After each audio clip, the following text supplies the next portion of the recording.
Revestidos de santidad.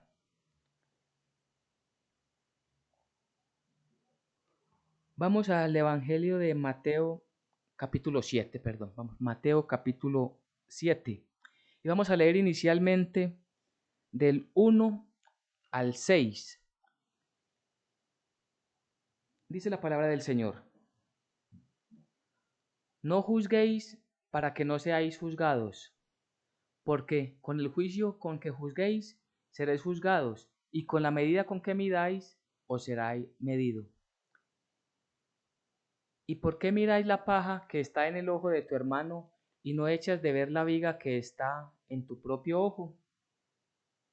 ¿O cómo dirás a tu hermano, déjame sacar la paja de tu ojo y he aquí la viga en el ojo tuyo? Hipócrita, saca primero la viga de tu propio ojo y entonces verás bien para sacar la paja del ojo de tu hermano. No deis lo santo a los perros, ni echéis vuestras perlas delante de los cerdos, no seas que la pisoteen y se vuelvan y os despedacen. Amén y amén. Revestidos de santidad es el tema que tenemos para el día de hoy. Este pasaje de Mateo 7 lo encontramos dentro de un contexto amplio de lo que conocemos como el Sermón del Monte. Y allí encontramos lo que conocemos como las normas del reino. Es decir, todo eso que debe rodear el comportamiento de un cristiano, todas aquellas cosas que deben evidenciar que una persona es creyente, que una persona es cristiana verdaderamente. Y el Señor Jesús allí en el Sermón del Monte, les venía diciendo, enseñando a todos los discípulos, a todos los oyentes que estaban allí con él, les venía hablando acerca de la oración. Les hablaba de cómo venía tratando especialmente con ese ser interior de cada persona, de cómo debía orar, de cómo debía ser esa relación verdaderamente íntima con el Dios Todopoderoso, cómo debían apartarse para la oración, es decir, que la oración no fuera una oración para que los vieran, para resaltar en medio de otras personas, sino que fuera una intimidad en la cual la persona se presenta delante del Señor con respeto, con temor de Dios, con gratitud, con alabanza y con súplica. Asimismo viene hablando entonces acerca de el afán de este mundo y tanto que agobia a la sociedad. ¿Qué de comer? ¿Qué de vestir? ¿Cómo voy a conseguir las cosas que necesito? Y el Señor ya venía también hablándoles de esto a los oyentes. Hablaba de las riquezas y cómo la lámpara del cuerpo es el ojo, de cómo lo que permitimos que entre por nuestros ojos van a alimentar nuestro ser interior. Y viene haciendo entonces una enseñanza de cómo acumular tesoros en el cielo. Pero ahora el Señor se ocupa ya no de ese ser interior, sino de esta misma persona cristiana, pero lo que expresa hacia afuera. Y tiene que ver con el prójimo, con el que está allí, cerca de nosotros, con el que nos encontramos día tras día, sea en el trabajo, sea en el lugar donde estudiamos, o sea en el barrio donde convivimos con muchas más personas y familias. Ahora el Señor se enfoca en todas esas cosas que debemos aprender. Y es importante que comprendamos, y es un énfasis que hacemos muy repetidamente, y es que todo esto que nos manda el Señor a hacer no es para que a través de estas obras el Señor vea que somos buenos y nos salve, no. Realmente no hay nadie bueno delante de los ojos del Señor. Es por el contrario, ya que el Señor nos ha dado la salvación, ahora nos manda a revestirnos de esa santidad. Nos manda a que nuestra vida y nuestro entorno esté lleno siempre de la vida cristiana, de que esa persona que declara ser cristiana se comporte conforme a las normas del reino. Y eso es lo que nos habla entonces el Sermón del Monte. Y esto lo sabemos entonces que lo manda el Señor ya después de que Él nos ha salvado.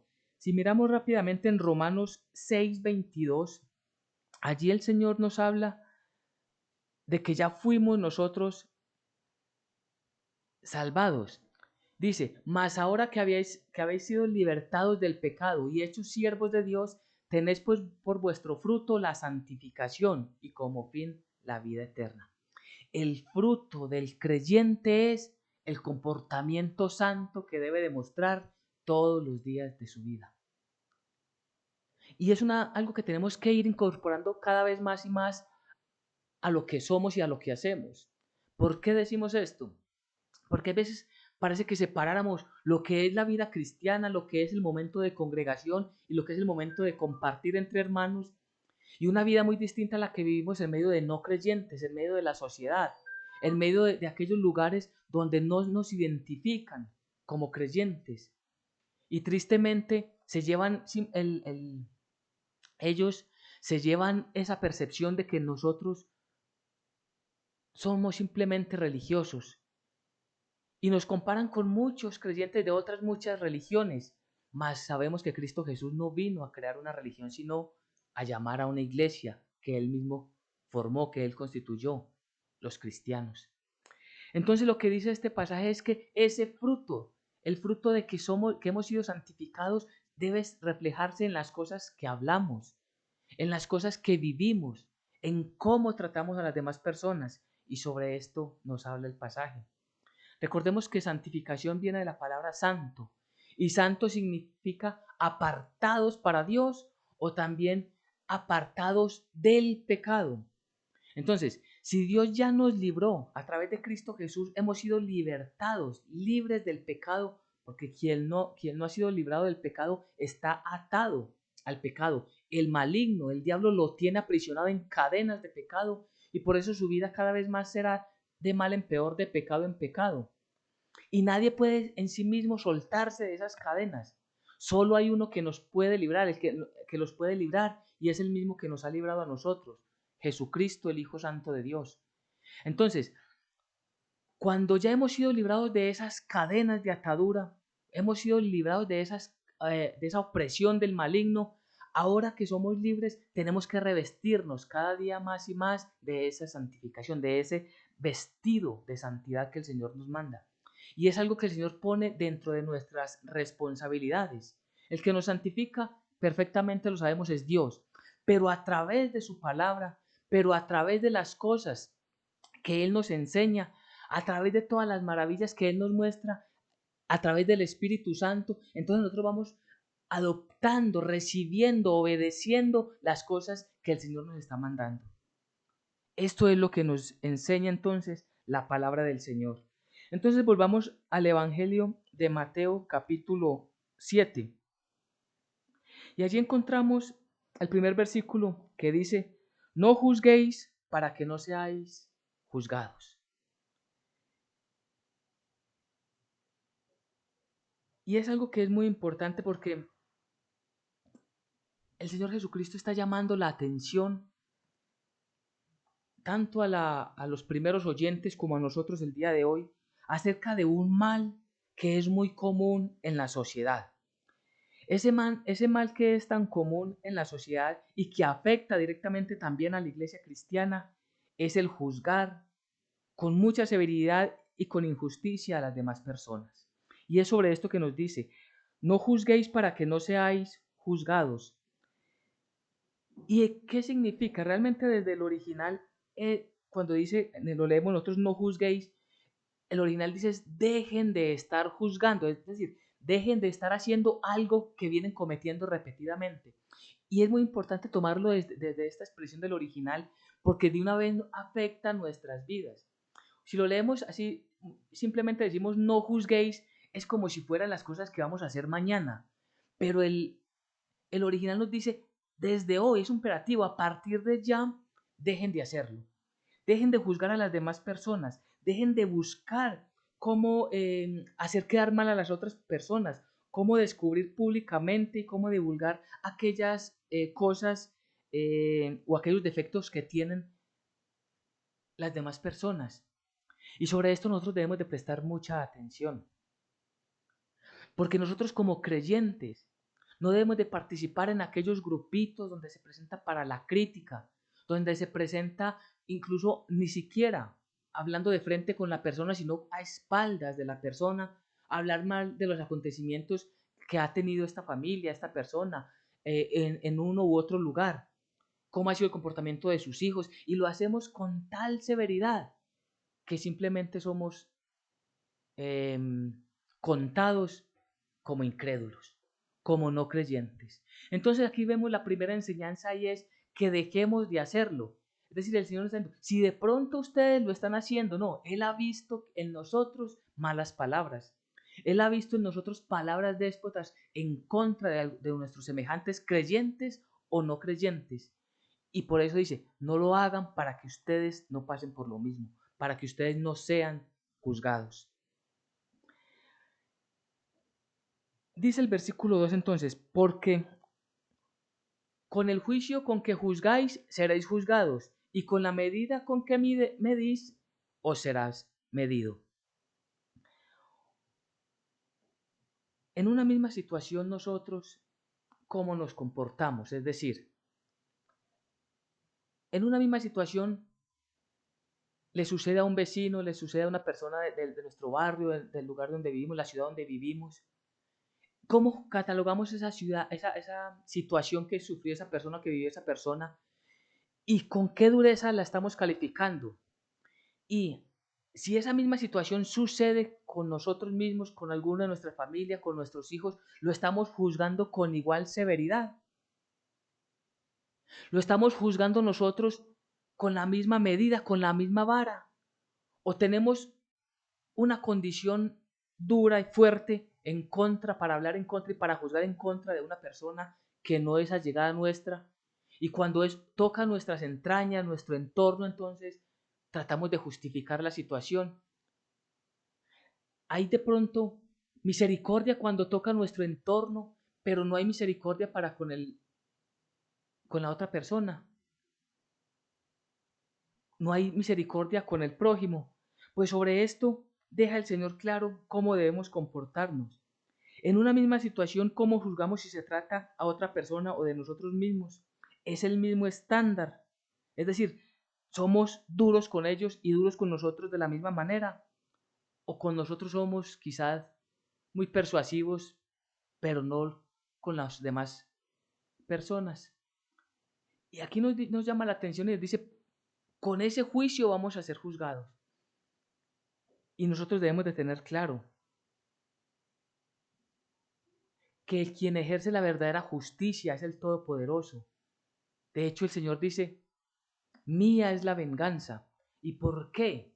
Porque, primero, porque Él es justo, porque sus juicios son justos y verdaderos. Ninguno de nosotros conocemos a plenitud la verdad de las cosas que estamos conociendo, de lo que nos han contado, lo que hemos visto en torno a una situación que afecta a una persona o a alguna familia en nuestro barrio o sociedad. Dios, que es todopoderoso y omnisciente, conoce las cosas desde antes y sabe todo lo que ha sucedido en torno, y por eso hará un juicio justo en cada situación. Si nosotros nos ponemos en esa condición de que tenemos la verdad y que conocemos la verdad y sobre eso emitimos un juicio, estamos pecando contra Dios.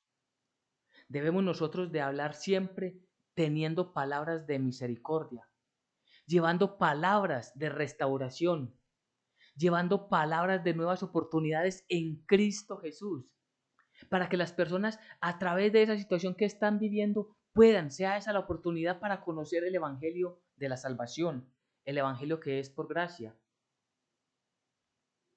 Muy importante, entonces, cada uno de nosotros que miremos cómo estamos midiendo las situaciones. Si queremos que nos midan así, el mundo está dispuesto a medirnos, así o más duro que como nosotros estamos midiendo a las demás personas. Pero si nosotros estamos actuando con misericordia, el Todopoderoso se apiadará de nosotros y de nosotros tendrá misericordia y aún defenderá nuestra causa en lugares que nosotros no conocemos. Es el Señor el que verdaderamente nos hará justicia. Entonces dice el versículo 3, ¿y por qué miras la paja que está en el ojo de tu hermano y no echas de ver la viga que está en tu propio ojo? Qué tan fácil para nosotros ver el error del otro, el pecado del otro. Miremos en una discusión y traigámoslo mucho más a nuestro entorno, miremos una discusión de pareja, quienes somos casados. Si miramos claramente quién es el culpable según nuestro juicio, mi cónyuge, no soy yo. Y entonces rápidamente sacamos todas las cosas, todos los defectos, todas las equivocaciones, todos los errores que según nuestro propio criterio tiene nuestro cónyuge, nuestra cónyuge. Entonces vemos acá que desde ahí es donde tenemos nosotros que poner cuidado de cómo estamos juzgando. ¿Por qué miramos primero lo del ojo y no miramos la viga que hay en nosotros? Y saben, esa viga es la que no nos deja ver. Y esto es lo que nos impide que nosotros tengamos misericordia de la otra persona. Hay un ejemplo muy bonito en las Sagradas Escrituras, en 2 de Samuel, capítulo 12, vamos allá rápidamente, del 1 al 7. 2 de Samuel, capítulo 7, allí encontramos de cómo el Señor manda al profeta Natán a hablar con David. ¿Y qué es lo que había pasado? Recordemos que David había tomado a Betsabé por mujer, Betsabé esposa de Urías, Urías un siervo, un soldado que estaba al servicio del rey David. Y mientras este hombre prestaba su servicio militar, David manda a llamar a su esposa, la estuvo, como decimos popularmente, pisteando por la terraza de su palacio y la vio bañarse desnuda, se enamora de ella y la manda a traer. Desde ahí ya había un pecado en David. Ante este pecado y esta mujer haber quedado en embarazo, manda a matar a su esposo, a Urías. Y el Señor que conoce todo, porque recordemos, el Señor es justo y Él conoce todas las cosas, y sus juicios son justos y verdaderos. Manda a llamar a Natán, o manda a Natán a que vaya donde David. Y miremos lo que dice el pasaje. Dios envió a Natán a David, y viniendo a él le dijo: habían dos hombres en una ciudad, el uno rico y el otro pobre. El rico tenía numerosas ovejas y vacas, pero el pobre no tenía más que una sola corderita que él había comprado y criado, y que había crecido con él y con sus hijos juntamente, comiendo de su bocado y bebiendo de su vaso, y durmiendo en su seno, y la tenía como a una hija. Y vino uno de camino al hombre rico, y este no quiso tomar de sus ovejas y de sus vacas para guisar para el caminante que había venido a él, sino que tomó la oveja de aquel hombre pobre y la preparó para aquel que había venido a él. Entonces se encendió el furor de David en gran manera contra aquel hombre y dijo a Natán: vive Dios, que el que tal hizo es digno de muerte y debe pagar la cordera con 4 tantos porque hizo tal cosa y no tuvo misericordia. Versículo 7. Entonces dijo Natán a David: tú eres aquel hombre. Así ha dicho el Señor Dios de Israel: yo te ungí por rey sobre Israel y te libré de la mano de Saúl. Hasta ahí el pasaje. Entonces lo que vemos en el contexto y en el pasaje es que David claramente no había visto su propio pecado. Cuando Natán le trae esta historia, o cuando le cuenta la situación del hombre rico que tenía muchas ovejas y muchas vacas, tenía mucho ganado, y un hombre pobre que solo tenía una corderita, como para él, el hombre rico, atender a un visitante, no toma una de las suyas, sino que le quita la única que tenía a este hombre pobre. David inmediatamente reacciona y dice: ese hombre, quien hizo eso, debe morir.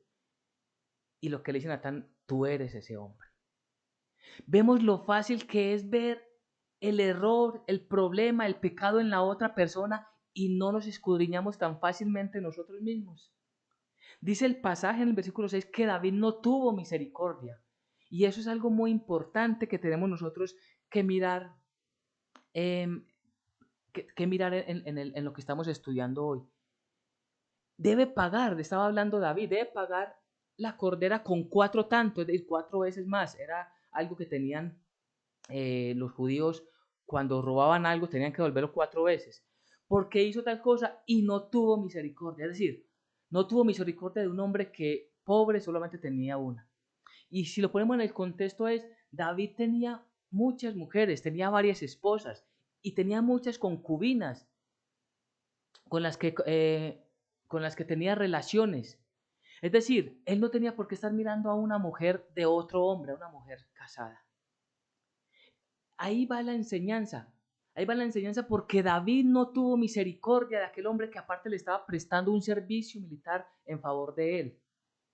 Nosotros verdaderamente nos escudriñamos. Miramos cuando hablamos tan fácil y tan a la ligera de lo que estamos diciendo cuando viene a nosotros una historia y cuando nos dicen lo que ha sucedido con otra persona y fácilmente decimos, esa persona debe ir a la cárcel.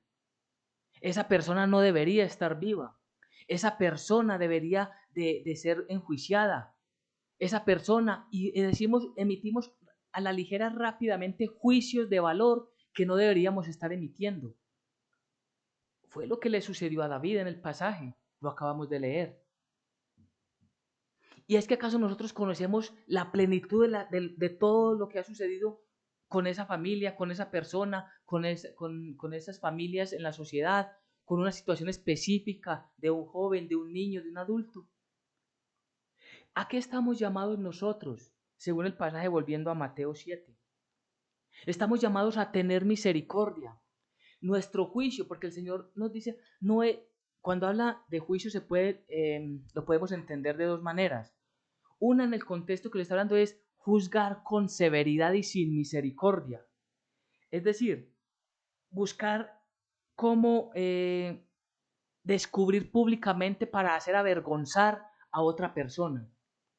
Cómo nosotros pretendemos, con nuestro juicio de valor, equivocado por cierto, cómo destruir o dañar o hacer sentir o doler a otra persona. Esa es una manera de juzgar equivocada que Dios prohíbe. Pero Dios sí nos manda a juzgar en el sentido de valorar, en el sentido de que podamos discernir qué es lo que está sucediendo y con la sabiduría del Espíritu Santo, si estamos dentro de las posibilidades, cómo podemos ayudar allí para que a través de la palabra de Dios, si una persona necesita arrepentirse, pues pueda hacerlo.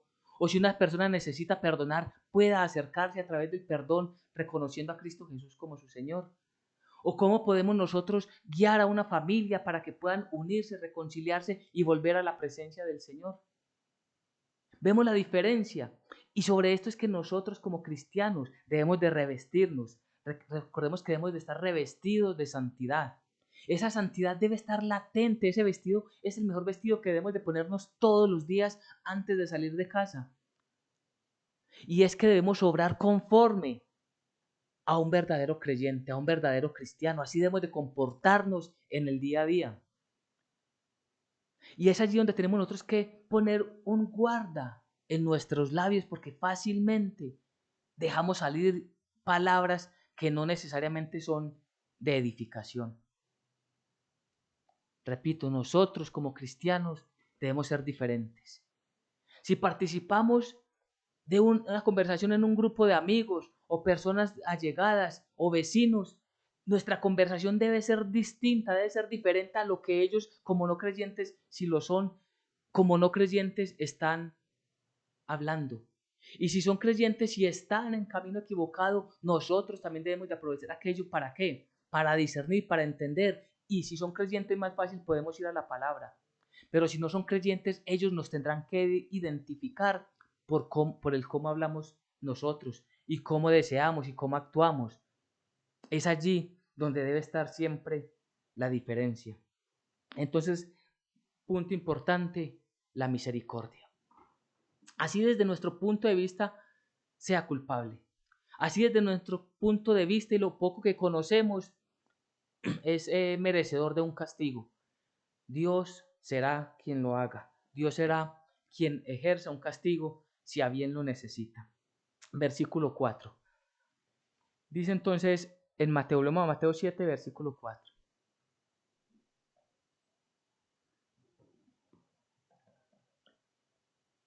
¿Y cómo dirás a tu hermano, déjame sacar la paja de tu ojo y he aquí la viga en el ojo tuyo. Entonces esa viga es la que no impide que veamos. Y hay algo que es muy importante, no impide que veamos nuestros propios errores. Esa viga nos está encegueciendo a nosotros mismos y no nos está dejando ver completamente la situación de que es peor lo que yo estoy haciendo que lo que ha sucedido con nuestro semejante. Pensemos en algo. Recordemos que ese juzgamiento equivocado, el que nos enseña la palabra de Dios, busca siempre desacreditar a la otra persona. Ahora, queremos que esta viga que nosotros tenemos sea divulgada públicamente, es decir, que públicamente se descubra cómo es nuestro entorno familiar, que públicamente se descubra cuántas veces hemos obrado de doble ánimo, que somos unos en la calidad de creyentes y somos otros en la calidad de individuos de la sociedad. Queremos que públicamente se descubra cómo hemos pecado nosotros cuando tratamos mal a nuestro cónyuge, a nuestros hijos, o cómo maldecimos.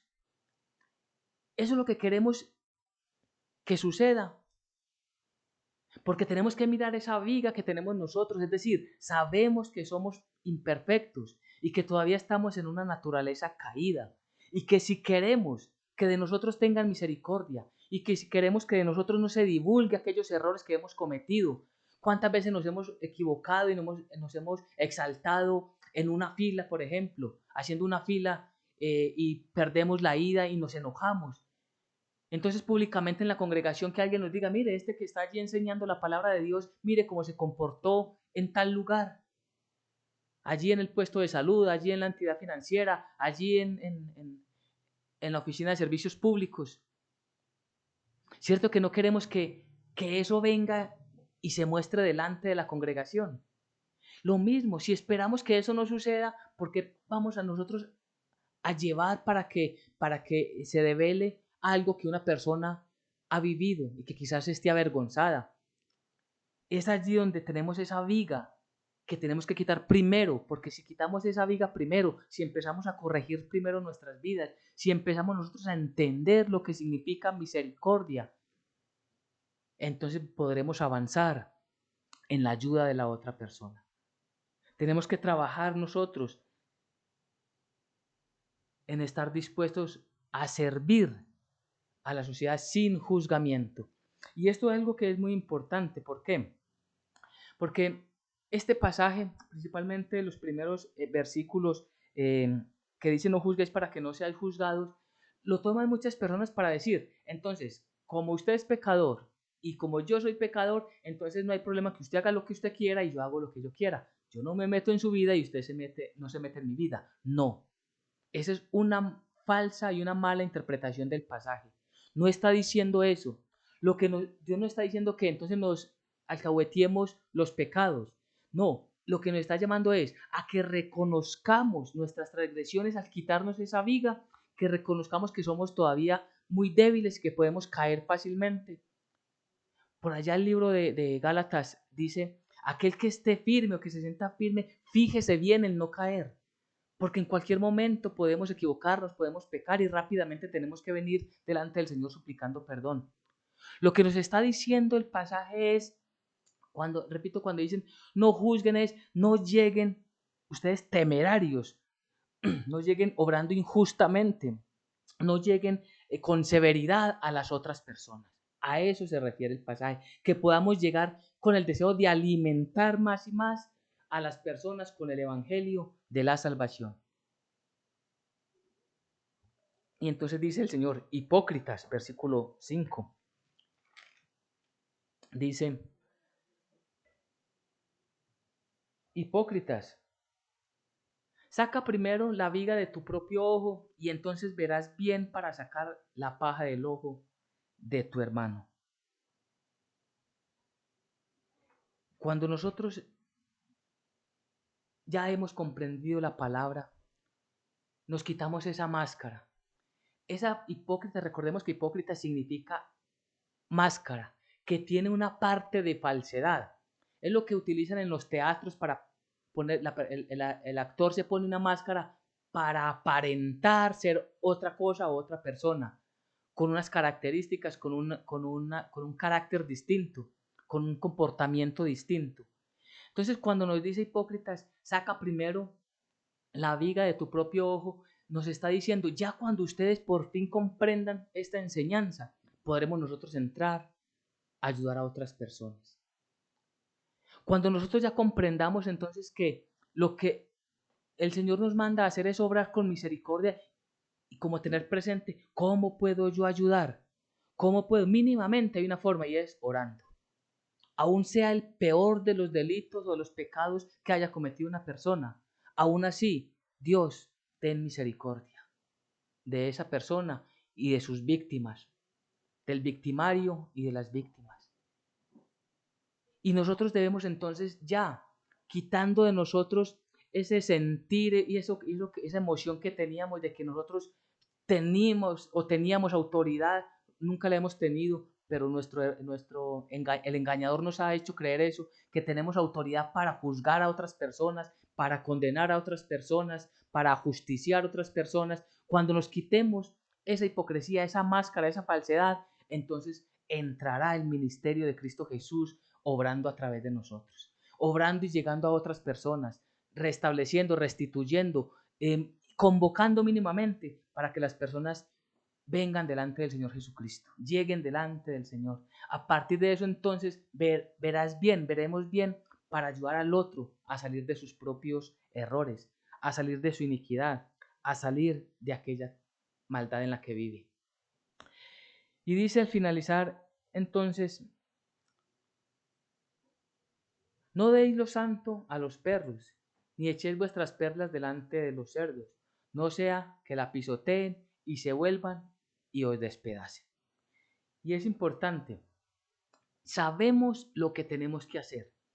¿Y quiénes lo sabemos? Los creyentes, los cristianos, los que verdaderamente estamos comprometidos con el Señor. ¿Qué es? Si nos preguntan ahora mismo, entonces, ¿qué es lo que debemos de hacer?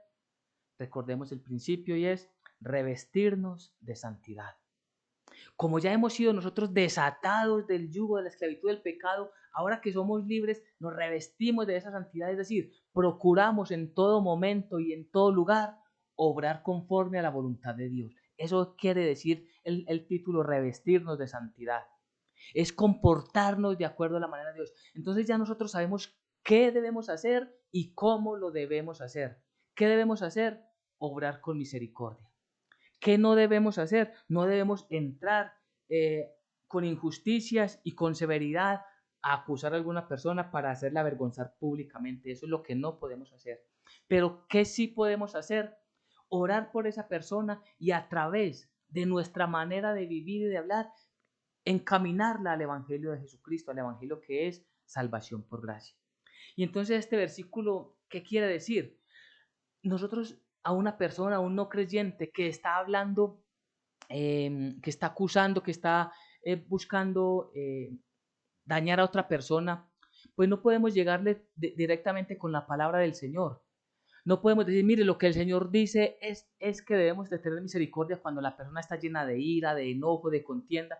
Pues fácilmente esta persona, ¿qué va a hacer? Incluso va a blasfemar contra el Señor Dios Todopoderoso, porque esa persona que es no creyente no va a ver a Dios con temor y temblor y con respeto, sino que el enemigo que está utilizando la sociedad en maldad lo va a utilizar ¿para qué? Para blasfemar el nombre de nuestro Señor. Entonces lo que nosotros debemos de hacer, repito, desde nuestro testimonio, hablar, desde nuestra manera de nosotros expresarnos, abrir esa puerta, esa luz, ese camino. Y entre creyentes debemos exhortar directamente con la palabra.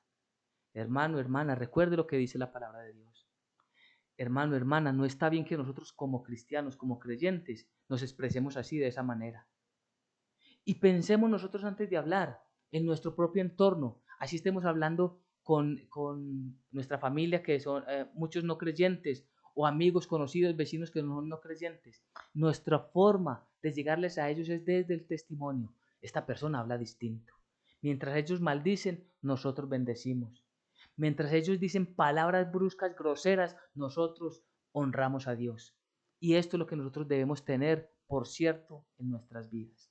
Entonces, para que vamos cerrando la enseñanza del día de hoy, revestidos de santidad, ¿a qué nos está llamando el Señor? Primero, que nuestro juzgamiento sea por causa del discernimiento que nos da el Espíritu Santo. Ese juzgar significa separar, es decir, como escudriñar y entender bien la situación.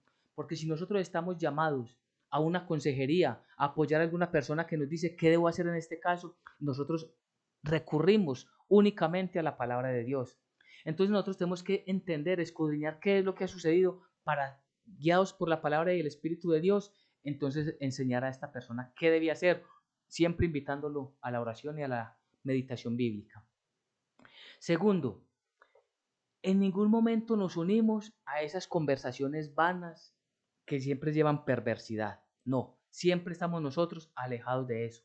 El solo hecho de alejarnos nosotros de ese grupo que está mal hablando, maldiciendo, que está dañando a una persona, una familia, una organización, el solo hecho de retirarnos le está diciendo a ellos, esta persona es un cristiano, es distinto y no está de acuerdo con lo que estamos diciendo. Puede que alguno, porque ha sucedido, alguno, vení, ¿qué es lo que pasa? ¿Por qué te vas? ¿Por qué no opinas? Entonces es el momento de hablar de Dios. Y si el entorno se presta, hablamos de la palabra del Señor. Pero si es una persona que está totalmente encolerizada, no podemos hablarle de la palabra de Dios porque fácilmente blasfemaría contra Dios. Hemos escuchado tristemente, y Dios perdone a esas personas que se levantan contra Dios. ¿Cuál Dios? A mí no me hable de Dios, o yo no creo en Dios. Eso es momentos que las personas que son utilizadas por el maligno blasfeman contra Dios. Pero el solo hecho de nosotros retraernos, entonces va mostrando que nosotros obramos conforme a la palabra del Señor. Tercero, misericordia. Recordemos la enseñanza con David. David no tuvo misericordia. Él fue muy hábil, muy rápido en emitir un juicio. El tal debe morir. De hecho, el Señor, si terminamos de leer ese pasaje, le invito para que lo lean en 2 Samuel 12. Cuando lean todo el capítulo, completamente el capítulo, más adelante el Señor, lo que había dicho David era que él merecía la muerte. Y Natán le dice, Dios ha redimido tu vida, es decir, no lo va a condenar a muerte, pero sí le trajo unas duras consecuencias para él y para su familia. Y sabemos que todo esto desencadenó grandes tragedias para la descendencia de David. Sabemos que cada pecado, Dios nos ha librado de la muerte eterna, pero los pecados que cometemos tienen consecuencias y debemos más y más suplicarle al Señor piedad y misericordia, porque solo de la mano de Él podremos salir adelante. Entonces, repito, tercer punto, la misericordia. Debemos de tener misericordia de aquellas personas que se equivocaron, ayudarlos a levantar, ayudarlos a restaurar. Y mínimamente, si esas personas no se dejan o no quieren escuchar nada de la palabra de Dios, se niegan rotundamente, nosotros mínimamente orar por ellos. Siempre orando por ellos. Y tercero, después de que comprendemos claramente lo que el Señor nos ha mostrado, salir a actuar. Porque el título del día de hoy es Revestidos de Santidad. Amén y amén.